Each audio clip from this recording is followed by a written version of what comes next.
Quinta edición da carreira 5K El Canario. Homenaxerase a José Nes Pereira nunha proba na que verá premios en metálico para os mellores clasificados e galardóns especiais para os corredores de Ribeira. Un ano máis e xa van 5, as rúas de Ribeira vibrarán coa carreira 5K El Canario. Esta proba, que xa está asentada no calendario deportivo local, celebrarase o vindeiro 22 de xuño e con ela quérese homenaxear a José Nes Pereira, veciño do municipio que deixou a súa pegada no atletismo. O punto de saída e chegada da proba será a Praza Pablo Neruda. A carreira é absoluta, vai a sair arredor das 10 da mañá por un circuito urbano que collerá Malecón e Carolinas e máis o parte do Porto.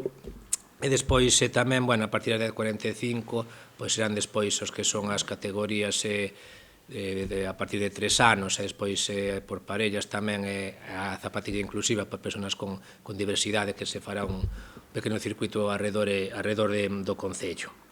Como ven sendo habitual neste tipo de probas, logo será quen dá da entrega de premios. Temos premios para os corredores locales, que son uns trofeos para os 3 primeiros masculinos e femeninos, e despois temos uns vales que nos entrega a tienda de Podium Sport daqui de Ribeira, de 100 euros para os primeiros, un pantalón deportivo para os segundos e uns calcetins para o terceiro. O sea, que animar a todos os do Concello a que veñan correr, porque eses premios son para os locais, entonces que se animen.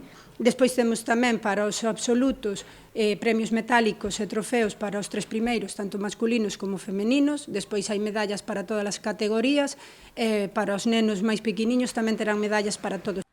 E tamén haberá un premio de 150 euros para quen consiga bater o récord fixado por José Nes Pereira nesta distancia, 14 minutos 27 segundos.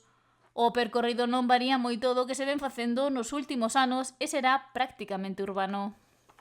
Bastante llano, ten algunha subidiña, pero moi pouca, é bastante rápido. Alén da Rosalía de Castro, baixamos para o Malecón, vamos polo Muelle, hasta o Náutico e despois vamos polas Carolinas de volta para o Malecón, a Rúa de Galicia, subimos pola Lepanto e a subidiña, que esa é un pouquiño dura, pero son moi pouquiños metros, e despois xa volvemos pola Rodríguez Bautista, pola Avenida da Constitución e baixamos despois de volta para o Concello por xunta a rotonda da Poutada e máis da Sirena.